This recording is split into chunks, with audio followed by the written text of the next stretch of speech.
Pues vamos a informar como todos los martes sobre la situación de salud y en especial sobre la pandemia. Vamos a iniciar con el doctor Jorge Alcocer, luego va a informar Hugo López-Gatell, posteriormente la maestra Delfina Gómez Álvarez, Marcelo Ebrard y el general Luis Crescencio Sandoval. Comenzamos con el doctor Alcocer. Permiso, señor presidente. Muy buenos días a todas y todos ustedes. Como señala el señor presidente, en este momento lo más importante es la pandemia y la vacunación. Sin embargo, también lo es, y esto señala que hay muchas otras importantes temas en la salud, el que le sigamos informando en qué van los medicamentos adquiridos por el sector salud para la población de nuestro país. En la primera imagen les muestro lo que conocen, la compra consolidada, que solo constó de 1.840 claves el año pasado. Se compraron 1.459.288.818 piezas, y en la siguiente lámina se muestra que mediante 78.873 órdenes de suministro, al día de ayer se han entregado 1.127.710.115 piezas a las instituciones enlistadas en la tabla. En la siguiente, y en cuanto a la relación de la distribución de medicamentos y de material de curación, han sido entregadas por los proveedores y operadores logísticos 202.501.630 piezas. En la siguiente lámina pueden apreciar que se han entregado 68.364.363 piezas y se encuentran en tránsito 10.782.634 piezas más.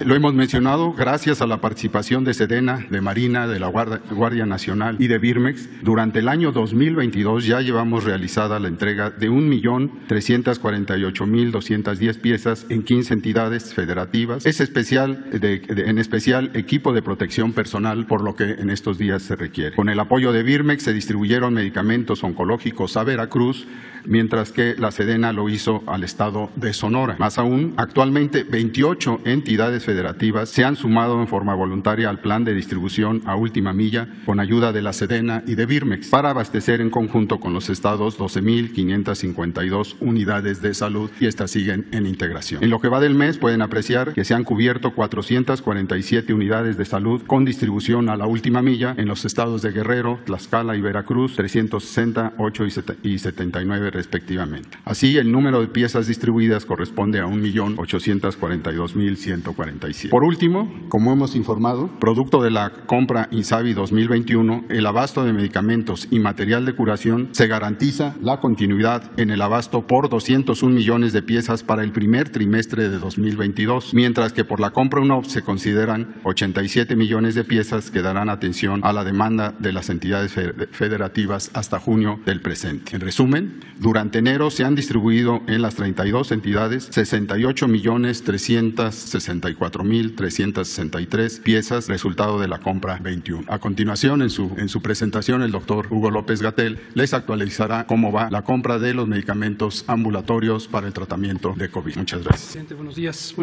Presidente, secretaria, buenos días. Muy buenos días tengan todas y todos ustedes. Vamos a comentar sobre la epidemia de COVID y sobre el avance de la vacunación en los distintos grupos de interés. La siguiente, por favor. Aquí vemos en esta gráfica, hemos sintetizado en una misma imagen las tres situaciones de interés que tradicionalmente presentábamos en gráficas separadas. Los casos de COVID, enfermedades de personas que están enfermas en cualquier nivel de gravedad, la enorme mayoría leves, los casos que están hospitalizados y las defunciones. El propósito es que vean ustedes el enorme contraste que existe entre los casos que se ven en la línea verde y las hospitalizaciones y las defunciones. Noten que utilizamos dos ejes para esta gráfica. Los casos están en el eje del lado izquierdo, que es 10 veces mayor a las hospitalizaciones y las defunciones. Es una diferencia muy sustancial entre los casos que produce la variante Omicron, que crecen rápidamente, pero las hospitalizaciones y las defunciones no crecen rápidamente. Esto no es particular del país, desde luego, ocurre en todos los países en donde Omicron se está volviendo la variante predominante. Esto es para reiterar el mensaje que hemos dicho desde en noviembre, cuando se dio a conocer esta variante en Sudáfrica. Se ha ido mostrando que afortunadamente, si bien es una variante del virus SARS-CoV-2 que se propaga muy rápidamente y produce una gran cantidad de personas enfermas, las personas enfermas en general, en su enorme mayoría, tienen síntomas leves, síntomas semejantes a otras enfermedades respiratorias. A lo largo de pocos días se restablecen después de haber padecido dolor de garganta, tos, a veces fiebre, dolor de cabeza, pero solo una pequeña minoría, una proporción mucho menor de lo que ocurría con la variante Delta, llegan a ser hospitalizados o llegan a fallecer. Ahora, como enfatizaremos también, esta diferencia la hace el hecho de haber sido vacunado contra COVID, tanto el esquema primario, que debe ser completo, como la dosis de refuerzo. Esto lo enfatizaré al momento de terminar esta presentación. Ahora, otro elemento elemento importante que hemos dado seguimiento, como ustedes conocen, aquí mismo lo hemos presentado periódicamente desde el 30 de agosto, es la preocupación que pueden tener de manera absolutamente importante y también legítima madres, padres de familia y otros familiares respecto a sus hijos que van a la escuela. Al momento en que se abren las escuelas, surge la inquietud de que las escuelas pueden ser un espacio en donde los contagios proliferen rápidamente. Esto es importante tenerlo en el contexto adecuado. No hay duda que donde puede haber congregación de personas puede haber contagios, pero si comparamos a las escuelas con múltiples otros espacios de uso público donde concurren tanto a personas adultas como niños, niñas y adolescentes, las escuelas no son de manera particular centros de contagio. Y esto lo vemos en esta gráfica, la siguiente, que hemos estado presentando a ustedes periódicamente. Lo que se ve en esta gráfica es cómo a lo largo de varios meses, septiembre, octubre, noviembre, diciembre inclusive, fue bajando el número de contagios en niños, niñas y adolescentes, conforme se reducía la epidemia. Esto a pesar de que el 30 de agosto se abrieron las escuelas. Es decir, abrir las escuelas no tuvo un impacto en producir más contagios durante ese periodo, septiembre, octubre, noviembre e incluso diciembre. Ahora tenemos un rebrote, un repunte de los casos COVID, fundamentalmente a expensas de la variante Omicron,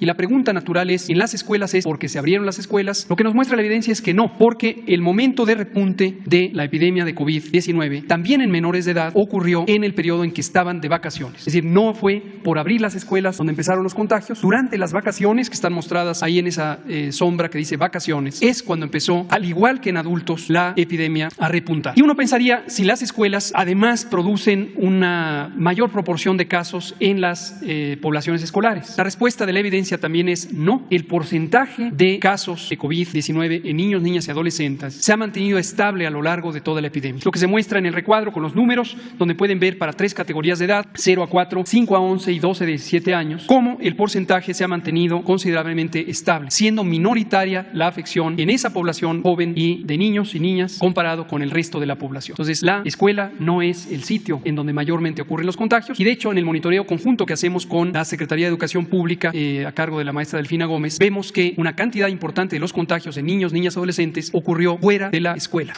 en todos los demás espacios en donde pueden estar niños, niñas y adolescentes. Vamos a ver ahora cómo va avanzando la vacunación.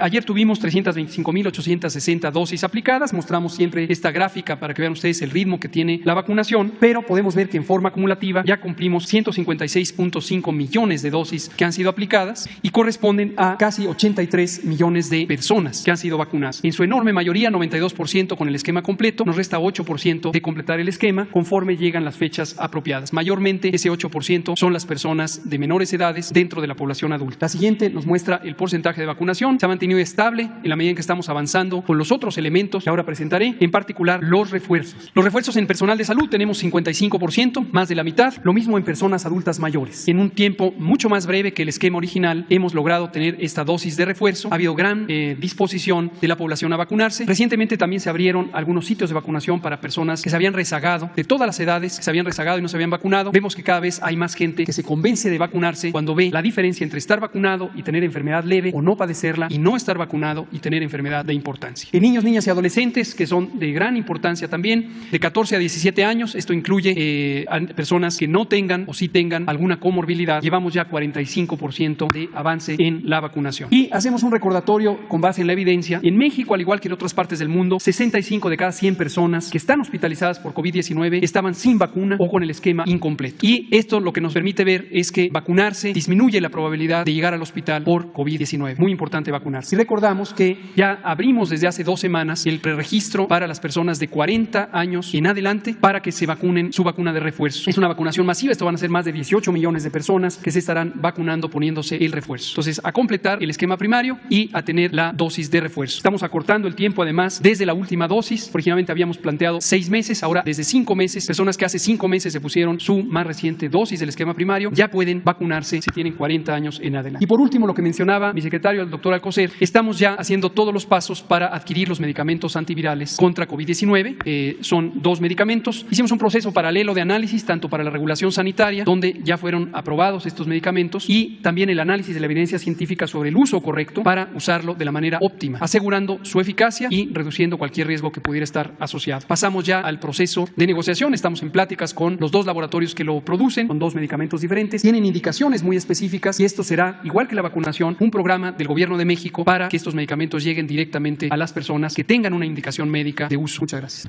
Buenos días, señor presidente. Buenos días, compañeros, medios de comunicación, ciudadanos que nos acompañan a través de estos medios. En lo que se respecta al regreso a clases, iniciamos con el número de escuelas. Tenemos 187.832 escuelas que ahorita están trabajando y atendiendo a la población. En lo que se refiere al número de alumnos, tenemos 18.404.696. Y en lo referente a docentes tenemos 1.705.831. Respecto a al proceso de reforzamiento de vacunación, el avance, los estados que ya concluyeron en vacunación son 22, ahí están las cifras de estos estados, y en la siguiente dando un total de 1.481.939, haciendo la aclaración de que Baja California y Colima, recordemos que se vacunaron con el biológico AstraZeneca y ahí también ya concluyeron. Los que ahorita están en este proceso son precisamente los 9 que están a continuación, que ahorita están en el proceso de vacunación y a cuales les enviamos un saludo y un agradecimiento a todos los que están participando en ese proceso. Esperamos terminarlo ya en próximos días. Y el que nos queda es Aguascalientes, que empezó el día de hoy. El día de hoy inicia con este proceso de vacunación. Dando de manera general una información de una dosis aplicadas 1.481.939, estados concluidos 22, centros de vacunación fueron 397, estados activos que están ahorita haciendo el proceso 9 y se suma Aguascalientes. En este proceso nuevamente agradezco a los 3 órdenes de gobierno que hicieron posible toda la cuestión de logística y todo lo que nos iban a facilitar para hacer esta aplicación de refuerzo, a las diferentes secretarías, a los de salud que han sido muy generosos en estar atendiendo a nuestros maestros, y también quiero aprovechar para agradecer a los compañeros supervisores, jefes de departamento, maestros que siguen precisamente atendiendo a esta población que para nosotros es lo más valioso, que son nuestros niños y nuestros adolescentes.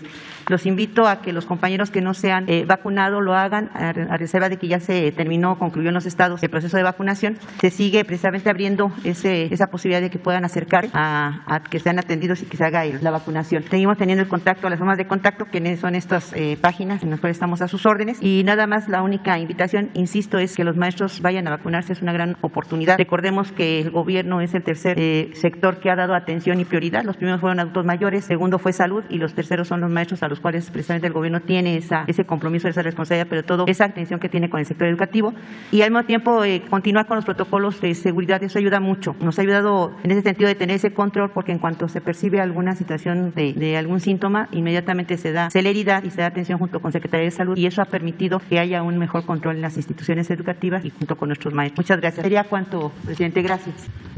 Buenos días, con su permiso, señor presidente. Brevemente, la siguiente, por favor. Bueno, darles a conocer nada más que ya, por instrucción del señor presidente, tenemos toda la calendarización de las dosis que teníamos comprometidas con COVAX. ¿Recuerdan ustedes el organismo que se creó multilateral? Vamos a recibir 11.7 millones de dosis de AstraZeneca, estimo la semana entrante, cuando muy tarde, si no es que antes, y 22.3 millones de dosis entre febrero y marzo, con lo cual son 34 millones de dosis por si fuese necesario para los programas que tiene programado o previsto la Secretaría de Salud. La que sigue, por favor. Muchas gracias. Ya se mencionó la aprobación de los medicamentos, el 7 de enero, el 14 de enero. Lo importante aquí es, somos el primer país de América Latina que autoriza estos medicamentos. Por lo tanto, vamos a tener la posibilidad de tener primeros medicamentos en México. La que sigue, por favor. En materia de ensayos clínicos, vamos a hacer un ensayo junto con Estados Unidos para evaluar Moderna como dosis de refuerzo para cualquier otro tipo de esquema completo de vacunación, con lo cual se facilitaría el tema de viajes hacia los Estados Unidos y el comercio. Ya lo estamos trabajando. La siguiente, por favor. Tuvimos una reunión de embajadores, embajadoras y cónsules. Y entonces las instrucciones que nos dio el presidente es mantenernos vigilantes ante la aparición de nuevas variantes, en coordinación con salud, asegurar el acceso a nuevos medicamentos o facilitarlo, promover la colaboración con agencias reguladoras internacionales y, desde luego, participar en la recuperación económica de México. Eso sería cuanto, señor presidente. Con su permiso, señor presidente, continuamos con el informe de distribución de las vacunas que se tienen en existencia en INCAN y Birmex. Fueron organizadas para su distribución 9.476.490 dosis, distribuyéndose de la siguiente manera. La siguiente se organizó por vía aérea, un total de 2 rutas aéreas cubriendo 5 entidades federativas. Fueron en la ruta 1, Baja California Sur, Baja California y Chihuahua, en la 2, Yucatán y Tabasco, haciendo un total de dosis trasladadas a esos estados de 1.365.390 dosis. Por vía terrestre se trasladaron 8.111.100 dosis. Se organizaron rutas que acudieron las entidades federativas a las instalaciones de Birmex e INCAN, que fueron Hidalgo, Tlaxcala, Morelos, Puebla y Querétaro, y se organizaron 7 rutas a partir de Birmex para atender a 14 entidades. La ruta 1 se atendió Guanajuato y Zacatecas, la 2 Michoacán y Colima, la 3 Oaxaca y Veracruz, la 4 San Luis Potosí, Nuevo León y Coahuila, la 5 Guerrero, la 6 Durango, la 7 Nayarit, Sinaloa y Sonora. Adelante, por favor. Bien, entonces en un resumen, el día viernes 14 se distribuyeron por vía aérea 1.365.390 dosis, por vía terrestre 8.111.100 dosis, para hacer un total de 9.476.490 dosis. Se atendieron a 24 entidades federativas, se proporcionaron 26 escoltas de seguridad para el movimiento de estas vacunas con personal del Ejército, de la Armada y de la Guardia Nacional. Se realizaron 7 operaciones aéreas con aviones de la Fuerza Aérea Mexicana y se realizaron 10 horas con 36 minutos de vuelo. En total, se empleó de personal 788 hombres, 78 vehículos y 2 aeronaves para hacer la distribución de estas dosis. Es todo, señor presidente. Sí, las de ayer. Vamos a tener unos enlaces de vacunación a personal educativo en Veracruz, Aguascalientes, Querétaro, Quintana Roo. Empezamos con Veracruz. Adelante. Y adelante. Señor presidente, integrantes del Consejo, estamos aquí en Cruz para iniciar el proceso de de esfuerzo estuvimos en la nación de datos para la educación, estaremos enviando también recurriendo otras sedes, estamos aquí con la presencia del senador de primeras, secretario de Educación, señor Escobar García, y del secretario de Salud. Estamos a punto de iniciar la vacunación. Buenos días, presidente. Parte de la Feria Cruz, vamos a vacunar a los desde las tierras, las viernes, el banco, vamos a aplicar 100 semanas. Aquí estamos 13 sedes, muchas más de las pago, estamos aquí para más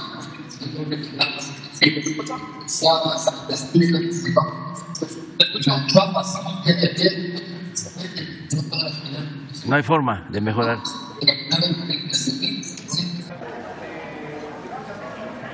A ver, vamos a ver si Aguascalientes. Ahora regresamos con Veracruz y se mejora con Cuitlagua. Adelante, Aguascalientes, ciudadano gobernador. Hola, señor presidente, muchas gracias. Un saludo desde Aguascalientes. Aquí sí hay audio, hay desarrollo y hay bienestar. Muchas gracias por acompañarnos a distancia y sin duda arrancando una jornada de vacunación importantísima. Me acompaña el doctor Herminio, director de sus universidades tecnológicas y politécnicas. Nuestra meta son 35,000 maestros, personal administrativo y todo lo relacionado con la educación, tanto básica, media, superior y superior. Y seguramente, sin problema, el día de mañana terminaremos esta jornada muy importante para poder regresar a clases, dar la seguridad a nuestro personal educativo y seguir avanzando en este gran país con la educación, que es la base fundamental. Muchas gracias, ciudadano gobernador. Muchas gracias a los servidores públicos que están iniciando esta nueva etapa de vacunación, de refuerzo para todo el personal educativo en Aguascalientes. Felicidades. Muchas gracias, presidente. Aquí lo esperamos y trabajamos de la mano por este gran país desde Aguascalientes. Un saludo. Muchas gracias. Gracias. Vamos a Guerrero, gobernadora. Muchas gracias, presidente. Muy buenos días a todas, a todos. Desde acá desde Guerrero les mandamos un fuerte abrazo. Saludamos al general Crescencio Sandoval, al doctor Alcocer, al secretario Ebrard, a la maestra Delfina Gómez, al doctor Hugo López-Gatell. Desde acá desde Guerrero les mandamos un fuerte abrazo. Informar que estamos en el Instituto Tecnológico de Chilpancingo. Aquí nos encontramos el delegado estatal para el desarrollo, el licenciado Iván Hernández Díaz.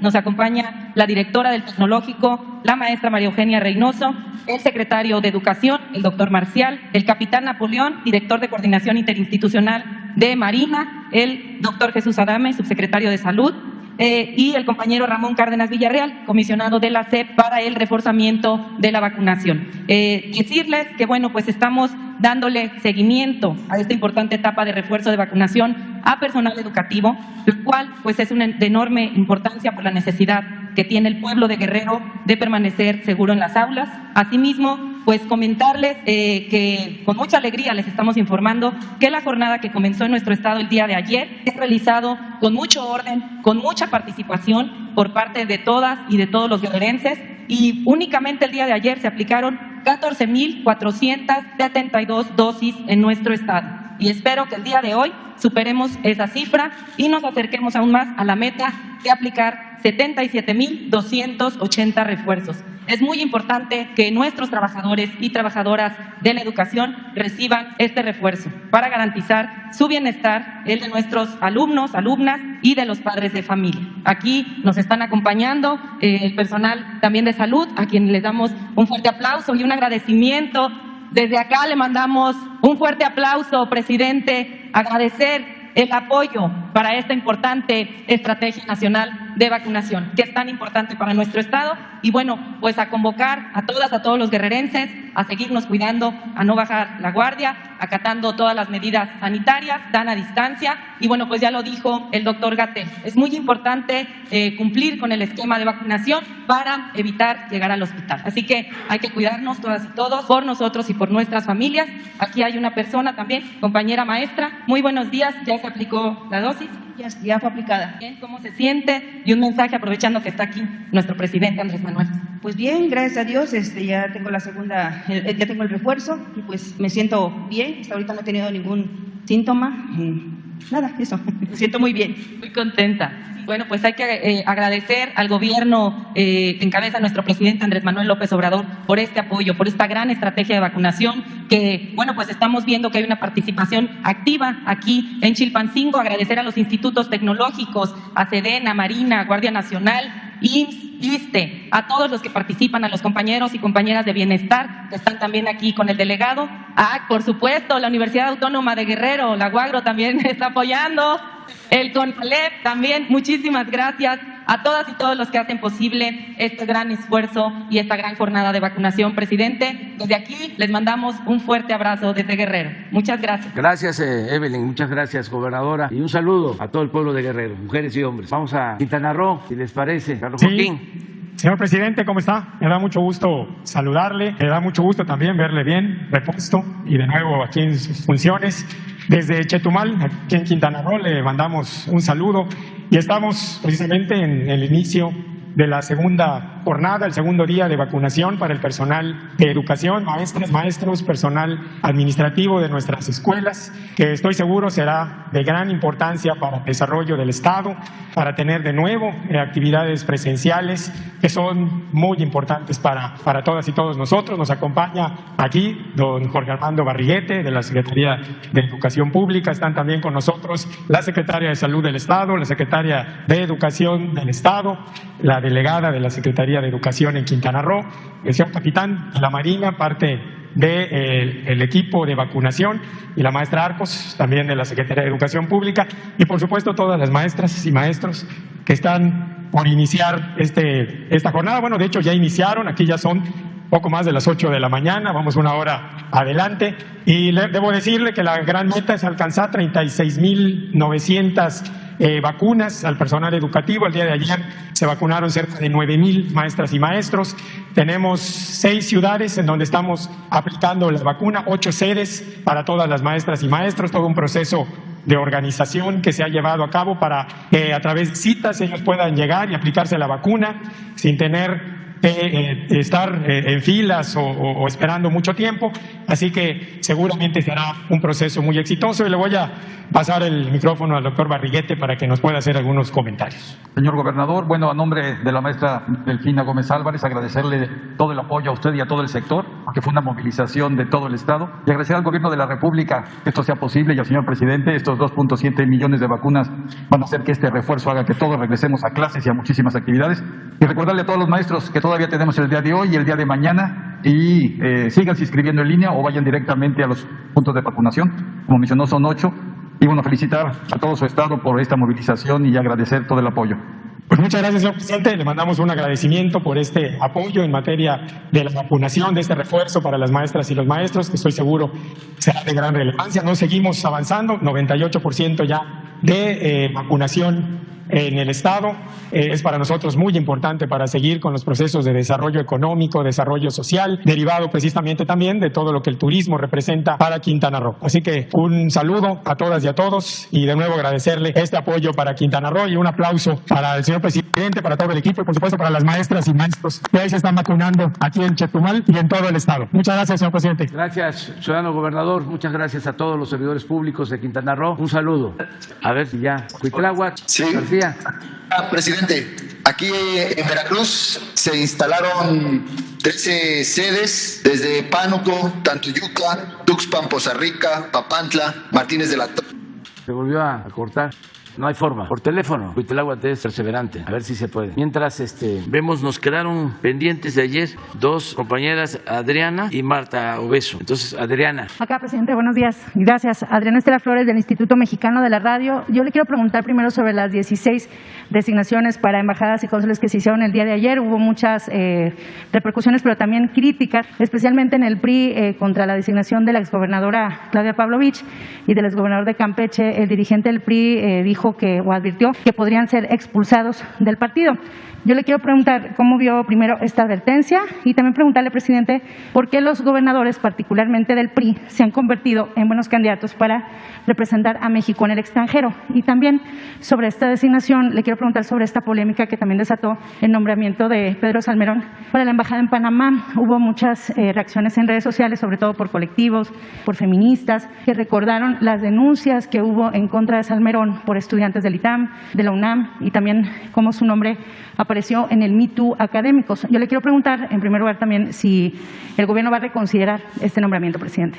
Bueno, ayer se dieron a conocer, en efecto, nombres de quienes van a representar a nuestro país en el extranjero, algunas embajadas, básicamente, y pues la mayoría, como tú lo mencionas, fue bien aceptada en redes sociales, básicamente, y en medios. Y hubieron cuestionamientos para exgobernadores del PRI, básicamente del presidente de ese partido, que está declarando que podrían ser expulsados y acepta el cargo. Y también otras protestas. En el caso de Pedro Salmerón, hay esta denuncia que se presentó. No existe, según entiendo, una denuncia formal, legal, y hay que esperar a que se presenten las pruebas en este caso y también que los exgobernadores del PRI pues decidan. Estas propuestas tienen que ser avaladas en el Senado. Es un proceso que se inicia. Nosotros tenemos buena opinión de todos los propuestos, de todos. Por eso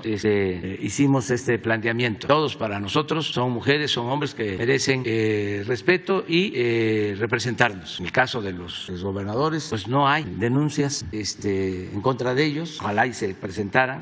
Me consta de que en los procesos electorales actuaron con imparcialidad y me tocó ir a sus estados cuando se desempeñaban como gobernadores y no tenían rechazo de sus pueblos. Desde luego, como pues vivimos en una democracia y aspiramos a que esto sea constante, permanente, que podamos vivir en pluralidad, que se garantice el derecho a disentir, pues hay opiniones en contra si las respetamos y vamos a esperar a ver qué resulta. El caso de Pedro Salmerón es un historiador de primera, después de Katz, el gran historiador, Red Katz, que estudió a Francisco Villa, que tiene 2 tomos extraordinarios sobre la vida de Francisco Villa. Desde mi punto de vista, el mejor historiador, después de Katz, en el caso de el estudio sobre lo que fue Francisco Villa, es Pedro Salmerón. Su libro La División del Norte es un texto de primer orden. Él es doctor en historia, una gente muy preparada. Por eso vamos a esperar que haya información, que haya pruebas, para no adelantar.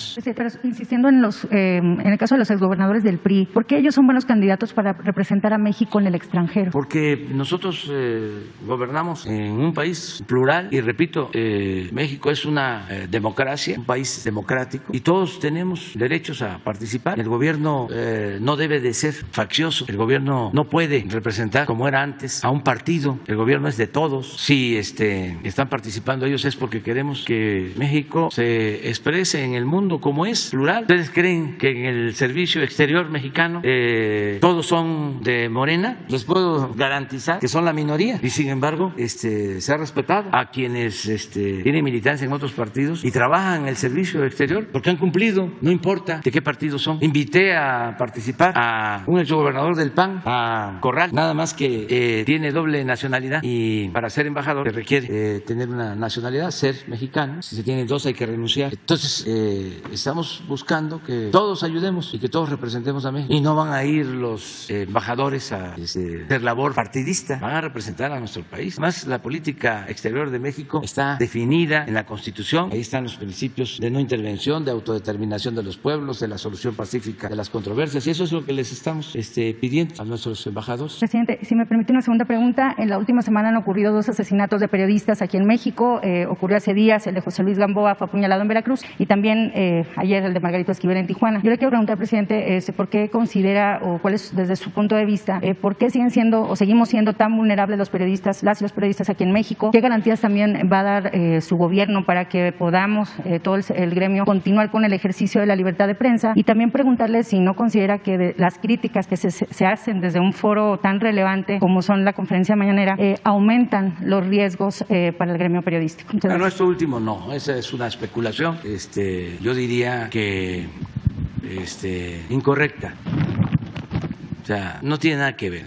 Si analizamos caso por caso, no hay ninguna relación. Pasado mañana, que es el informe sobre seguridad, se van a hablar sobre estos casos, o sea, sobre los móviles, sobre el por qué estos asesinatos. Ahora, al contrario, hay 2 cosas distintas. Una, que no se persigue a nadie desde el Estado, como era antes. Y ojalá y eso lo acepte. Y lo otro que nos hace diferentes es que no se permite la impunidad. Pasado mañana vamos a hablar de ese tema. Claro, nuestros adversarios pues aprovechan todo para atacarnos. Pero en realidad, en el fondo, no es que sinceramente les preocupe, como nos debe de preocupar a todos, el que pierdan la vida seres humanos. Ellos lo que buscan siempre es sacar provecho hasta del dolor humano, siempre y cuando sea para afectarnos, porque son muy deshonestos. Si tenemos diferencias políticas, ideológicas, en ese plano, en ese terreno, tenemos que dirimir nuestras diferencias, no utilizar cosas que tienen que ver con el dolor, con la desdicha de otras personas, no actuar como sopilotes, para decirlo con toda claridad. Estamos en un proceso de transformación. Están muy molestos algunos, sobre todo los de la élite, los de arriba, no todos, pero la molestia no es de los pobres, no es de la mayoría, la molestia es de la cúpula que vivía colmada de atenciones y de privilegios y que medraba y que oprimía y que se robaba el dinero del pueblo. Ellos son los que están inconformes, hacían jugosos negocios al amparo del poder público, sus voceros, los intelectuales alcahuetes y algunos también que, aunque parezca increíble, les gusta la corrupción. Es una especie de masoquismo que hay en ciertos sectores, que en vez de estar en contra del régimen corrupto que imperó durante mucho tiempo, lo defienden a capa y espada y nos ven a nosotros como demonios porque estamos combatiendo la corrupción y la impunidad. Pero bueno, somos libres y es un proceso que estamos viviendo en México muy interesante por eso, porque ya no hay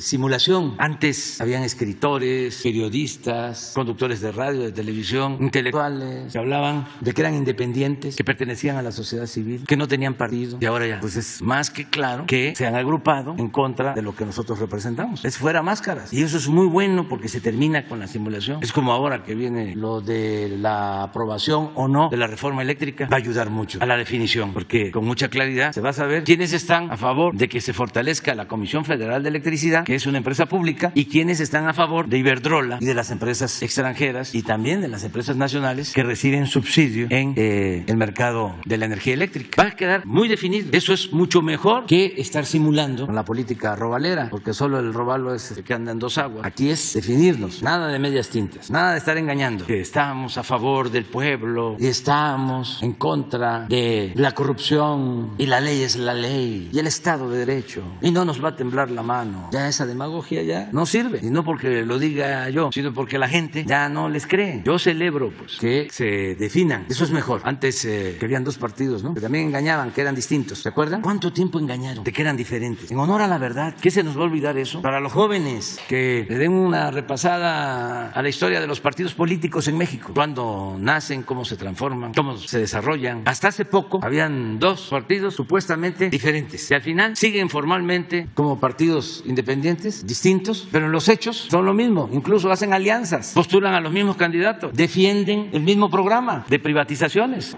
Entonces ya eso se terminó. Engañaban de que eran unos corruptos y otros eran gentes de bien. Nada, hipócritas. La única diferencia es que unos eran corruptos cínicos y los otros corruptos hipócritas. Esa es la única diferencia. Pero ahora afortunadamente ya no hay eso. Ya no pueden engañar. Son lo mismo. Y esto es muy bueno. Yo recuerdo que me tocó dirigir un partido en una circunstancia muy difícil porque el modelo que ya habían proyectado para México era el de un bipartidismo, en donde las cosas siempre fuesen igual, pero engañando de que había alternancia, de que no estaba solo un partido, sino que entraba otro al gobierno. Pero en el fondo se buscaba que fuese lo mismo, lo que se llama gatopardismo. Eso que consiste en que las cosas en apariencia cambian para seguir igual. Entonces, dos partidos sin diferencias de fondo, como la Coca-Cola y la Pepsi-Cola. Y yo me propuse, junto con otros, desde luego, romper ese bipartidismo. Y lo logramos. Me acuerdo en una elección en 1997, esto para los jóvenes, por primera vez el partido que nosotros representábamos logró el segundo lugar en la Cámara de Diputados. Ahora estaba yo viendo a este señor Morales Lechuga que dice que no se había tenido un presidente tan malo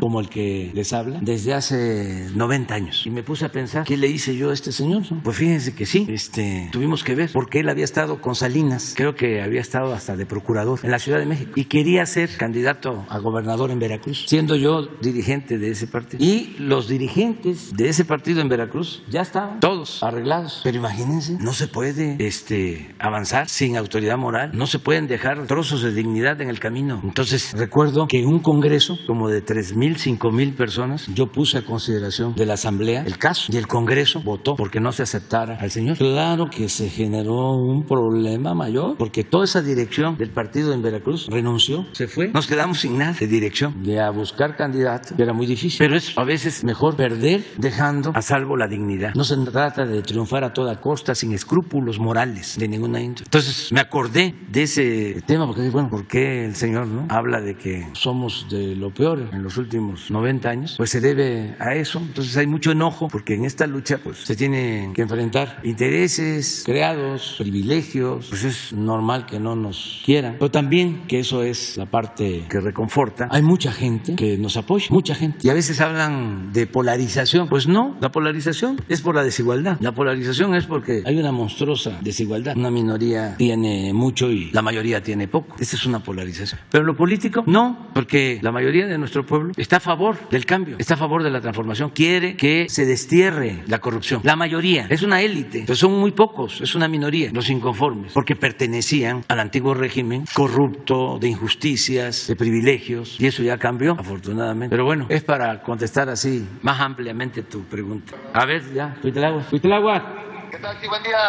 presidente. Aquí estamos. Ahora sí te escuchamos bien.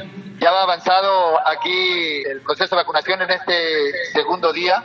Aquí en Veracruz instalamos 13 sedes, es muy grande el estado. Estamos cubriendo una meta de 177,000 personas de personal educativo, maestros, maestras. Tienen mucho entusiasmo y vamos a estar vacunando desde el lunes ayer hasta el viernes 21. La meta de ayer se cumplió bastante bien. Se vacunaron 31,577 personas de este sector educativo. En verdad estamos agradecidos por el apoyo a Veracruz en este programa de vacunación. Aquí en Veracruz hemos superado siempre las metas de participación en todos los aspectos y hoy estamos muy agradecidos por este apoyo. Aquí nos acompaña la Marina, gente de bienestar, del sector de salud del Estado, de la SED. Le agradezco mucho a Delfina el apoyo. Un saludo desde acá a nuestra querida maestra, compañera. Y aquí estamos, presidente. En verdad vamos a continuar y esperamos dar buenas cuentas al terminar esta jornada. Saludos. Muchas gracias, Huitláhuac. Muchas gracias a todos ustedes y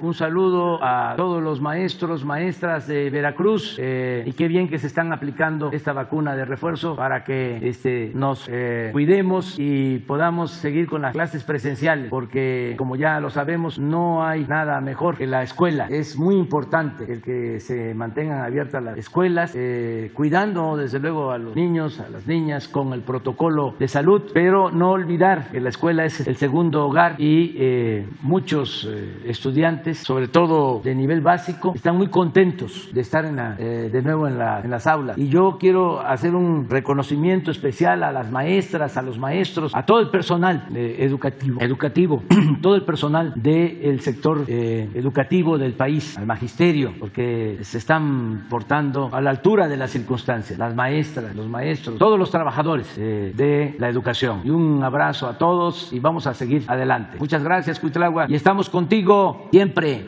Muy bien, vamos con Marta. Hola, señor presidente, muchas gracias. Marta Obeso, de Esfera Noticias y de la revista Naturopatía. En diciembre, en este espacio, señor presidente, tuve la oportunidad de compartir con usted una denuncia hecha a través del portal de Esfera Noticias, en la que se señala que desde hace más de 2 décadas una persona afín al régimen de Vicente Fox está al frente de la Dirección de Medicina Tradicional y Desarrollo Intercultural de la Secretaría de Educación. Esta persona, Alejandro Almaguer González, ha sido señalado de impulsar leyes que violentan la autonomía de los pueblos originarios. Recientemente hablé con el señor Santiago Ortela. Él fue el abuelo que le dio a usted el bastón de mando aquí en el Zócalo capitalino al inicio de su administración, y en la entrevista me decía que él también había externado su inconformidad de los pocos resultados que se han logrado en esta Dirección de Medicina Tradicional y Desarrollo Intercultural. También recientemente tuve la oportunidad de entrevistar al presidente de COFEMITES Internacional, el doctor David Hidalgo, quien me dijo que le habían hecho llegar por escrito una petición para que usted interviniera y que pudieran todos los especialistas de las medicinas alternativas, integrativas y complementarias sumarse a la labor de rehabilitación de la salud del pueblo de México. Usted ofreció pedir un informe al secretario de Salud para ver si es momento de cambiar al titular de esta dirección y pues qué resultados se pueden hacer y cómo se puede enlazar toda esta labor que vienen haciendo los pueblos originarios en el uso de las medicinas alternativas. Bueno, te propongo, porque aquí está el doctor Alcocer, si aceptas que el doctor Alcocer con Adelfo Regino, que es el responsable de los pueblos, de la atención a los pueblos indígenas, entre los dos nos presentan un informe en un plazo de ¿cuánto tiempo? Lo dejamos para el martes. Para el próximo martes. Para el próximo martes, ¿parece? Me parece perfecto. Sí, se hace una evaluación y se toma una decisión.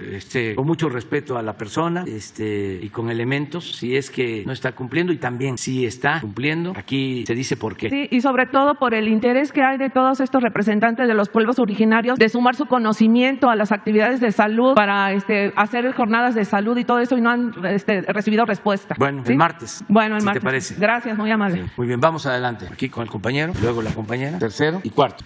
Buenos días, presidente. Buenos días a secretarios, secretarias. Manuel López del Sol de Yucatán y Sol de Quintana Roo. Durante los últimos 2 años, 3, hemos documentado en el municipio de Mérida cómo el alcalde Renán Barrera Concha, y ya cumple su 3er periodo además en este trienio, tiene una acusación en la Fiscalía General de la República por el desvío de 18 millones de pesos y por enriquecimiento ilícito. Además, entre otras cosas, tenemos pruebas de que su hermano Jorge Barrera Concha participa o ha sido beneficiado con la entrega de contratos de obra pública, que lo anterior representa un claro conflicto de intereses. Además, en temas como limpieza de parques y áreas verdes, se ha gastado alrededor de 217 millones de pesos con un conglomerado de 20 empresas fantasma. Y finalmente, había dicho a la población de Mérida que no habría incrementos en el tema de impuestos, y tenemos las pruebas, igual que el predio subió un 46% para este año. Y en lo que respecta a Quintana Roo, la senadora todavía de Morena, Maribel Villegas Canché, sigue gozando de la impunidad de haber recibido en 2015, a través de su hermano Javier Villegas y su esposo Jorge Gilberto Parra, 175 hectáreas divididas en 35 lotes de terrenos del ejido de San Matías Cosgayá, en el municipio de Mérida. Todo esto sin la intervención de los ejidatarios, que son los propietarios y que han sido despojados.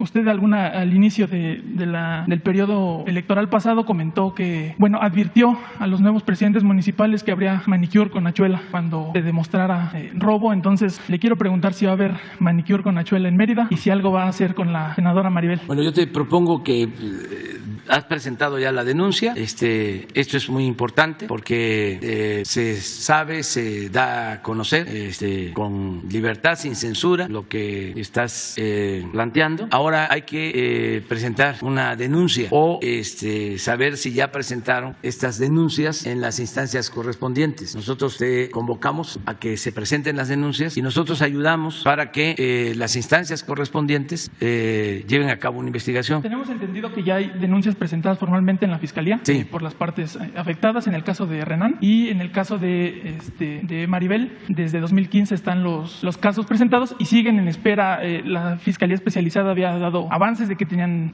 recibido todo, pero al final no hay ninguna solución para los ejidatarios, ni hay ningún avance en contra de las demás denuncias. Las denuncias. Sí, de ambos casos ya están y no hay... Bueno, nosotros ayudamos para que la Fiscalía Anticorrupción presente un informe, si te parece, sobre el estado que guarda estas dos denuncias, si te parece bien eso.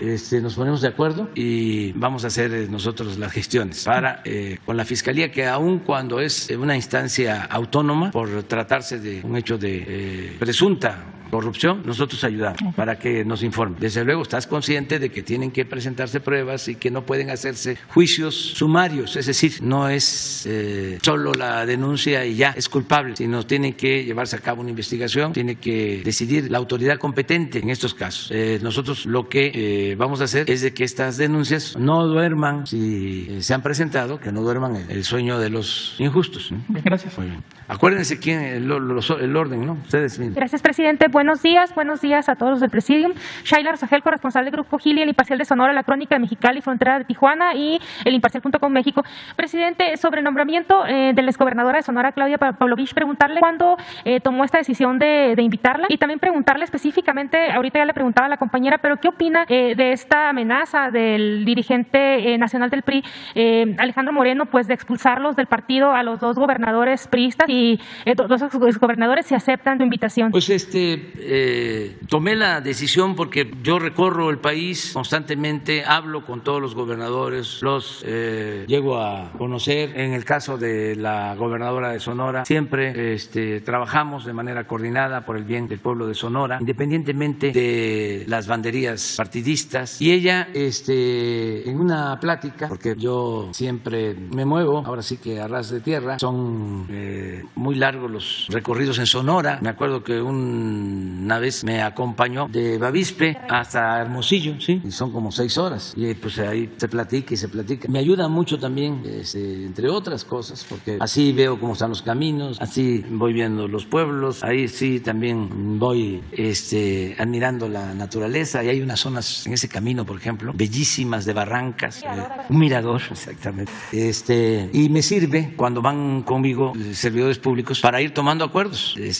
Ahora me está acompañando un secretario de Hacienda y ahí vamos hablando, lo que pues aquí es más difícil, ¿no? Porque todos estamos muy atareados. Allá en esos tramos aprovechamos para hablar y hablar pues, con todos lo hacemos de esa manera. Y en una ocasión ella me dijo que había estudiado y le interesaba mucho la política exterior en ese entonces, que tenía ella deseos, incluso que había estado estudiando relaciones internacionales y que ella tenía ese deseo de trabajar en el servicio exterior. Y desde entonces le dije, bueno, pues termines, si hay posibilidad, te invitamos y pues ve platicando con tu familia, porque también se requiere de la aceptación de los familiares. Y así fue que se tomó la decisión. Sobre lo político partidista, pues eso lo tienen que decidir los exgobernadores. Se me hace, aunque es un asunto de un partido y respeto también, ¿no?, esa decisión, pero se me hace muy rudo, muy excesivo, porque no dejan su militancia, no están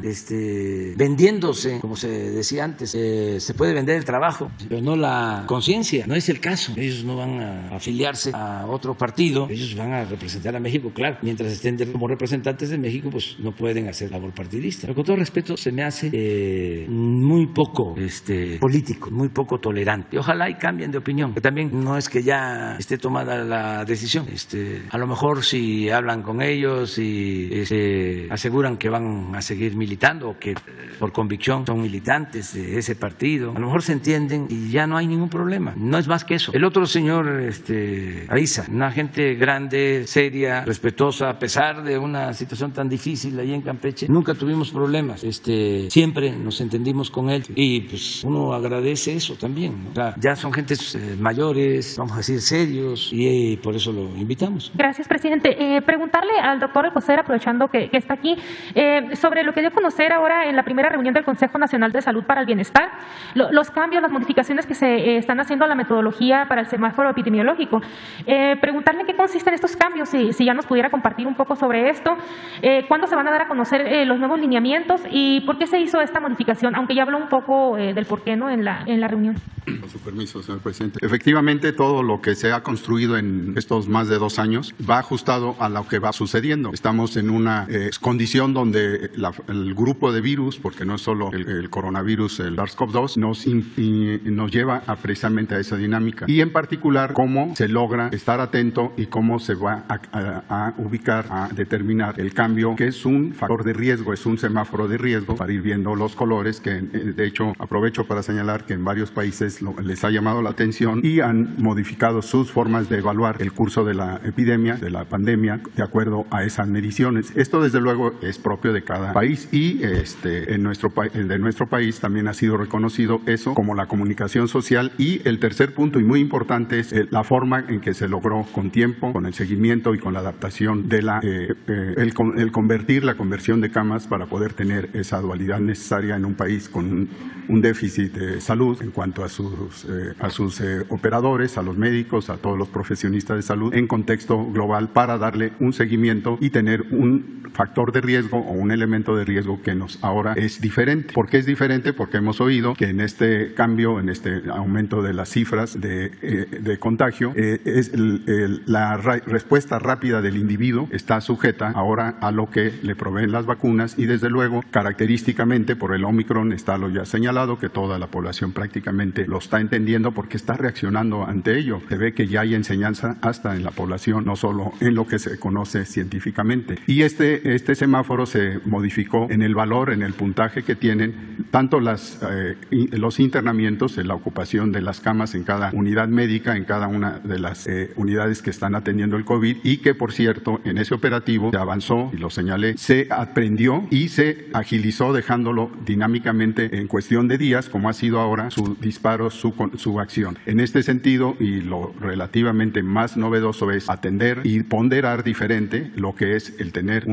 una variante, el Omicron, con una acción de contagio muy rápida, muy importante, derivada de sus condiciones biológicas, les voy a decir así, del virus, y desde luego la respuesta en el organismo para un curso clínico muy diferente, muy rápido, y que como ustedes han visto en la mayoría de los casos no hay ocupación de camas, de ventilador desde luego, con afección importante, y ahí se le dio esta ponderación. Aquellos que tienen un cambio en el semáforo de los colores es por un manejo de cifras, de números, que es totalmente nuevo, y esto lo estamos experimentando hasta ahora. Esto se anunció y se tomó a partir, si no me equivoco, de este lunes pasado, de este fin de semana, y que el viernes se dio a conocer, y vamos a tener 15 días para su evaluación y posibles cambios que nos dan un color diferente y una interpretación también diferente. Gracias, secretario. Gracias, presidente. ¿Quién sigue? Adelante. Gracias, presidente.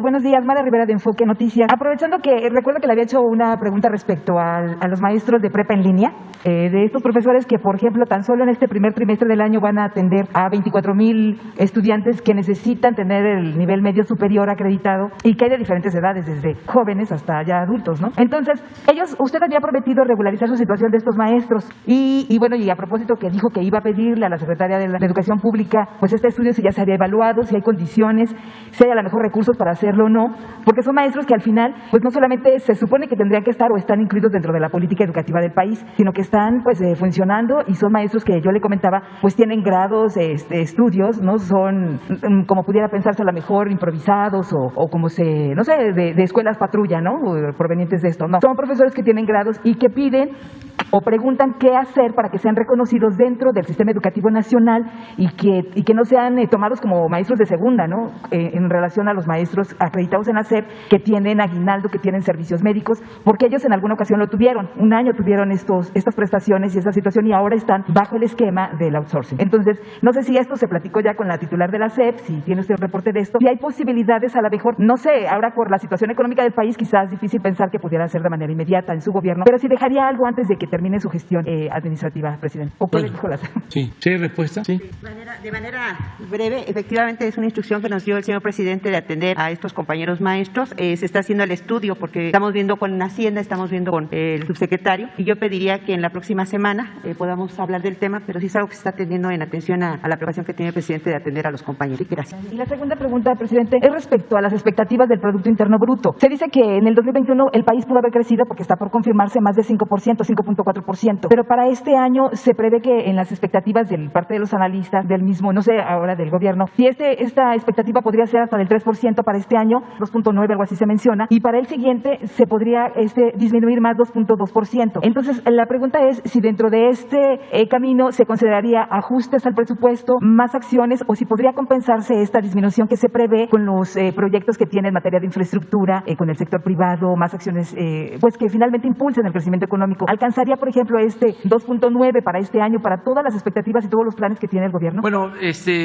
todavía tenemos que esperar a tener la cifra de crecimiento del año pasado y a partir de ahí tenemos que hacer el pronóstico. Ya hay expertos, organizaciones financieras que están haciendo proyecciones, pero todavía no sabemos. Yo voy a pedirle al secretario de Hacienda que esté aquí con ustedes lo más pronto posible para que les informe qué estamos nosotros previendo, cuál es nuestro cálculo de crecimiento de 2021, o sea, cuánto va a crecer la economía y qué se estima para el 22. Aun cuando ya en la ley de ingresos y en el presupuesto ya tenemos una estimación, de todas maneras que él venga a reafirmar o a modificar esa proyección. Lo que yo puedo comentarles es que aún con esta nueva variante y sus efectos, la economía mexicana sigue creciendo. Ayer me dieron el dato sobre el consumo de combustible, la venta de combustible de Pemex, y ese es un buen indicador y está creciendo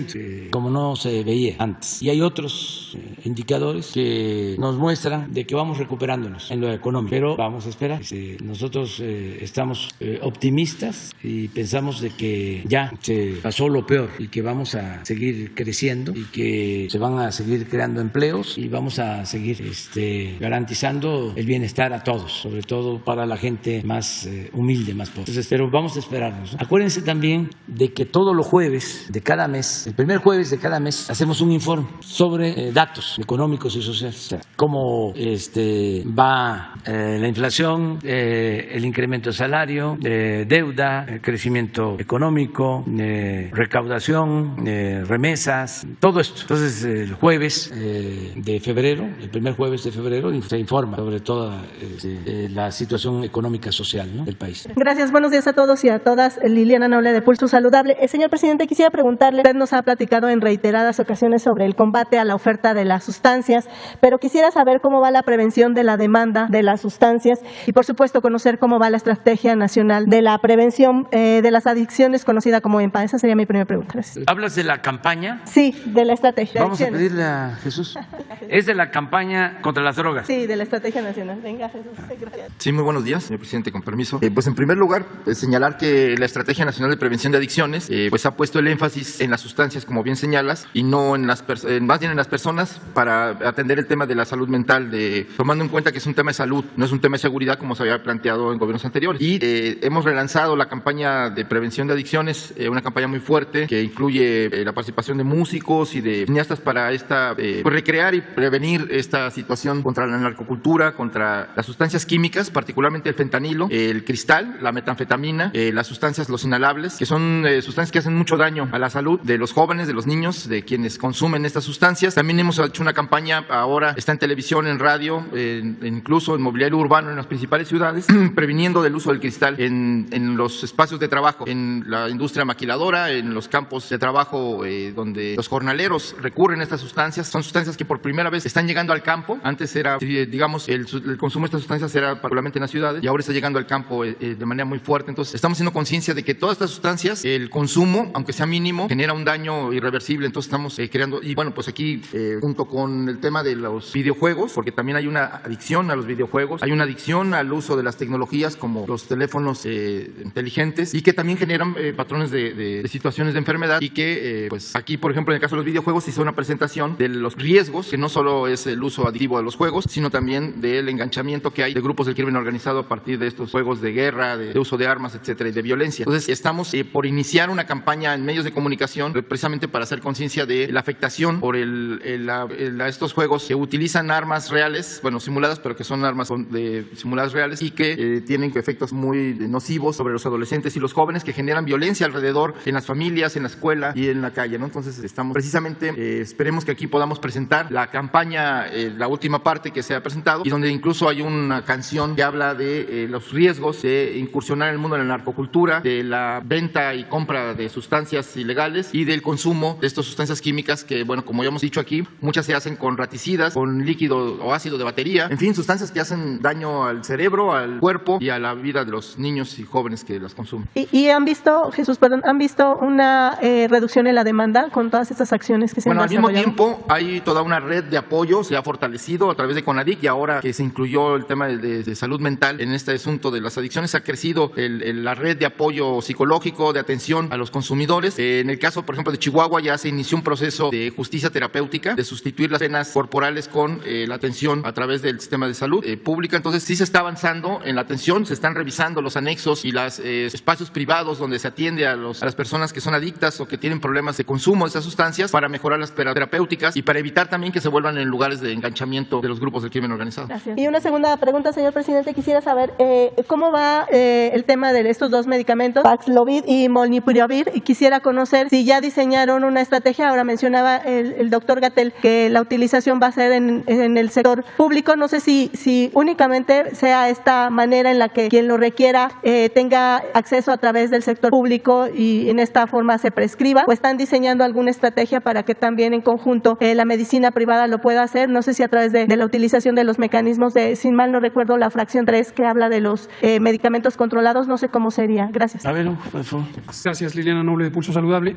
Sí, efectivamente, como lo había mencionado el secretario Alcocer, estos dos medicamentos, Molnupiravir y Paxlovid, que producen distintos laboratorios farmacéuticos, son hasta el momento dos innovaciones terapéuticas para el tratamiento de COVID-19, pero por ser medicamentos nuevos o de indicación nueva, están todavía en una fase de lo que los estándares internacionales se conoce como nuevo fármaco en investigación. Esto en inglés le llaman Investigational New Drug. Esto lo que exige es un proceso de vigilancia continua en un proceso de investigación que no ha concluido. En estas condiciones es un estándar mundial también que las agencias de regulación sanitaria de alto desempeño, como lo es COFEPRIS, como lo es la FDA, la EMA o varias otras, ANMAT de Argentina, no establecen o no otorgan autorizaciones de registro comercial. Por el momento tienen una característica que es autorización de uso en emergencia. Y eso es una autorización acotada, no se puede hacer con fines comerciales, sino se hace en el contexto de la emergencia. La manera en que lo hacemos, y ya lo hicimos con mucho éxito con Remdesivir en su momento, que estaba en una condición semejante, o lo estamos haciendo con todas las vacunas que también están en esa condición de autorización de uso de emergencia, es que el Estado mexicano tutela el correcto uso de este medicamento. Uno de ellos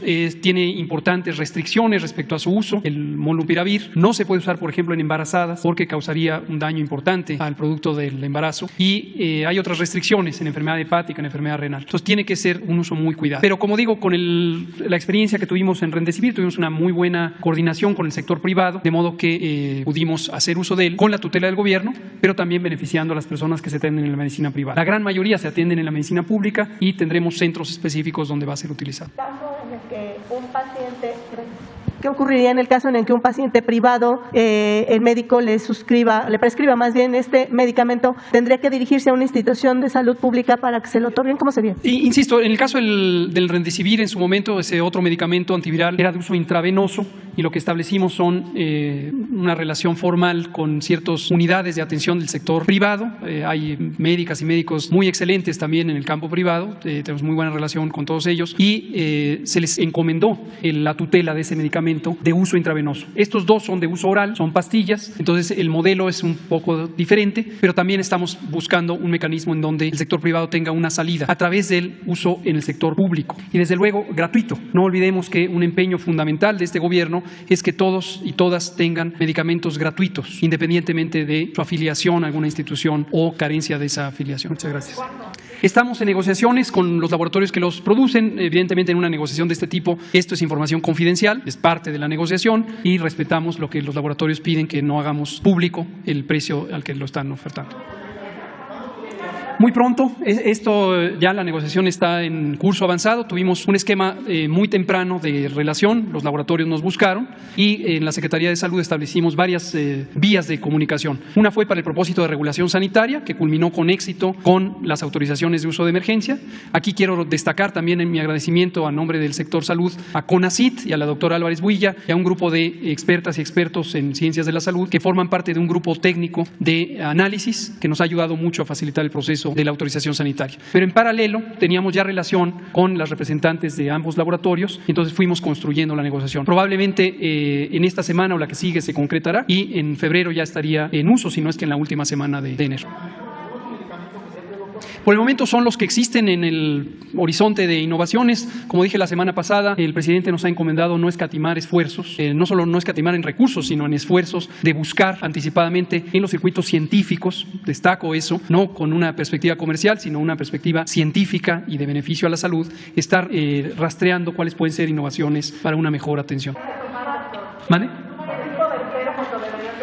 El número lo estamos justamente determinando con base en los perfiles de la proporción de casos que estimamos podrían tener indicación. Las indicaciones de uso en general son en personas con alto riesgo de complicaciones. Es muy importante destacar esto, no cualquier persona que tuviera infección por SARS-CoV-2, particularmente ahora que está la variante Omicron que causa en general enfermedad leve, no necesitarían tomar este medicamento. De hecho, sería incorrecto que lo tomaran. Esto quiero, gracias por la pregunta, destacarlo. No es que cualquier persona que salga positivo a la prueba o que tenga síntomas leves lo debe tomar. De hecho, la minoría de personas lo debe tomar.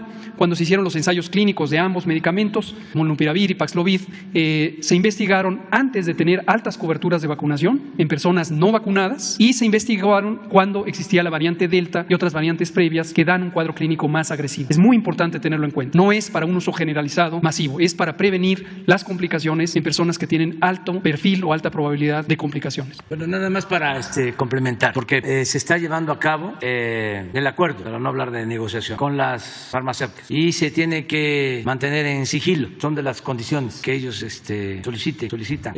Solo decirle a la gente que se va a tener pronto, que estamos apresurando la compra, que se va a contar con los medicamentos necesarios para quienes, como aquí lo explicó el doctor, lo necesitan, porque no es así para uso general. Es para personas mayores, quienes tienen una enfermedad grave y también, y esto no debería de suceder, para los no vacunados, porque se debe de hacer conciencia de que el no vacunado está muy desprotegido. De todas maneras, en una situación de emergencia hay que protegerlo, pero lo mejor es que todos nos vacunemos y decirle a la gente que ya tenemos el presupuesto, que ya está disponible el recurso para la compra y van a ser los necesarios. Ya hay, la verdad, una estimación, pero no podemos decir. ¿Sí? ¿Qué les parece si ya?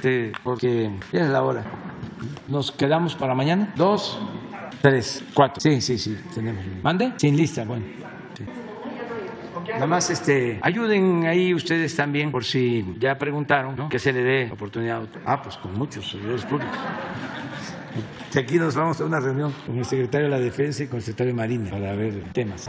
Aquí. todo aquí y es ya, yo creo que mañana ya les avisamos sobre la gira, el fin de semana, todavía no, mañana les vamos a informar. Aquí también antes de terminar aprovecho para expresar nuestra solidaridad con la maestra Delfina, porque hay una campaña en su contra, muy injusta, y para que se tengan los antecedentes, esa denuncia contra la maestra se presentó cuando ella fue candidata a gobernadora del Estado de México. Entonces se presentó, yo recuerdo bien, y no tuvo efecto. Pero ahora, no sé si porque ya vienen de nuevo las elecciones del Estado de México, ¿sí? Vuelven con lo mismo. Desde luego somos muy respetuosos de la opinión de todos, pero yo quiero expresar mi absoluta confianza a la maestra Delfina. La conozco desde hace bastante tiempo como servidora pública, nada más recordar, y esto por los jóvenes, ella no era militante de ningún partido, se dedicaba al magisterio y era directora de una escuela en Texcoco, en su pueblo, y ahí se le invitó a participar como candidata a presidenta municipal de Texcoco, no ahora, sino en el periodo neoliberal. Ahora ya no está tan complicado, antes estaba muy difícil, sobre todo por la antidemocracia, por la compra del voto. Entonces la maestra ganó la presidencia municipal de Texcoco y fue presidenta municipal y hizo una labor muy buena. Tan es así que, terminando como presidenta municipal, fue candidata a diputada federal de Texcoco, de todo el distrito, y ganó. Si hubiese hecho un mal trabajo como presidenta municipal, no hubiese ganado la Diputación Federal. Todo esto antes de que nosotros triunfáramos o se ganara la presidencia de la República. Entonces ganó la Diputación Federal y luego candidata a gobernadora en una elección muy competida, vamos a decir. Y esa es la historia pública de la maestra. Entonces la acusación que le hacen es de que cuando fue presidenta municipal, trabajadores del ayuntamiento aportaron recursos para el movimiento. Y entonces la acusan a ella de haberlos obligado y de haberse quedado con el dinero. ¿Cómo? Sí.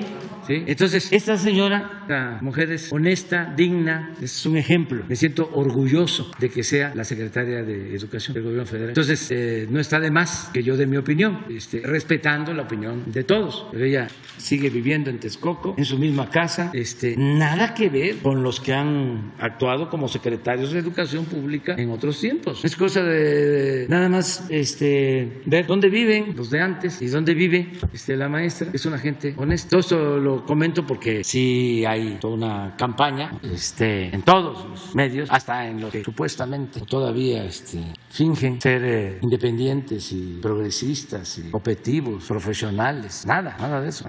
Hay toda una intencionalidad política detrás. Y el Tribunal Electoral, lo mismo. Nada más porque, por respeto, no hablo de que en esa campaña para gobernador, no hablo. Hubo otra denuncia que no se le dio seguimiento de otro candidato, pero ya eso se los dejo a ustedes, que son mirones profesionales, y contra otros candidatos. Me enteré de que está enferma y le deseo así que se mejore, pero como estamos hablando de cosas públicas, pues, pero por eso no me meto, pero se me hace muy injusto el que se ataque, ¿no?, de esa manera a la maestra. No es honesto. Bueno, nos vemos mañana.